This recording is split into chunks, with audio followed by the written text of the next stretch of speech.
Put a quick shout out for noblegoldinvestment.com.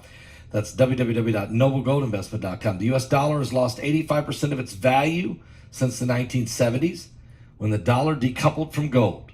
And the government seems to be bent on continuing that tradition. From now until after the next elections, the government can print as much money as it wants. The last time they did that, inflation went up 9%. Gold is the one asset that has proven to withstand inflation. Invest in gold with Noble Gold Investments.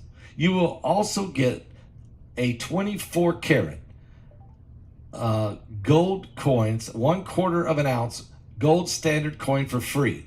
If you set up a gold or silver IRA or roll over that 401k, let them help you at noblegoldinvestment.com.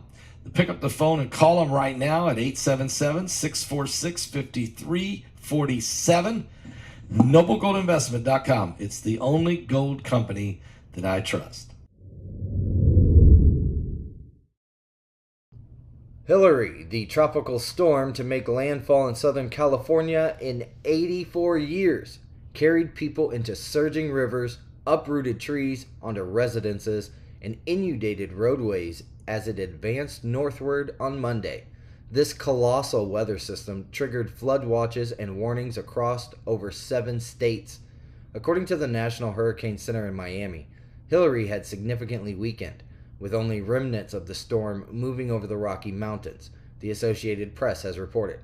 However, they cautioned that, quote, persistent, life-threatening, and locally disastrous flooding was anticipated in parts of the southwestern United States due to the aftermath of unprecedented rainfall.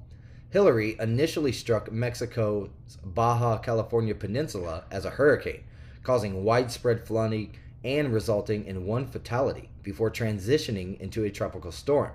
This marked one of multiple potentially catastrophic natural occurrences impacting California on Sunday. Alongside the tropical storm, which prompted tornado alerts, there were wildfires and a moderate earthquake in the vicinity of Los Angeles. As of now, no fatalities, severe injuries, or extensive damage has been reported in the state. Nevertheless, officials emphasized ongoing risks, particularly in mountainous regions where the saturated slopes could trigger mudslides. President Joe Biden landed in fire-devastated Maui on Monday to personally witness the aftermath of a massive blaze that occurred over a week ago. His visit aims to directly observe the destruction and evaluate the government's reaction, which some local residents felt was inadequate initially. This journey led President Biden to the site of the most lethal wildfire in the United States in over a century.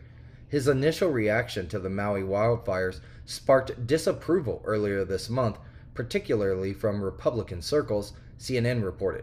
They highlighted a nearly 5-day interval during which Biden remained silent about the fires after his initial comments before addressing the tragedy once more in public.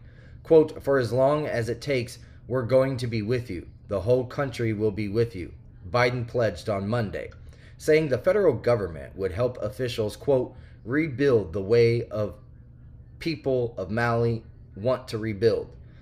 As per Maui County Mayor Richard Bisson, approximately 850 individuals still remain missing, and the confirmed death toll of at least 114 is projected to increase further.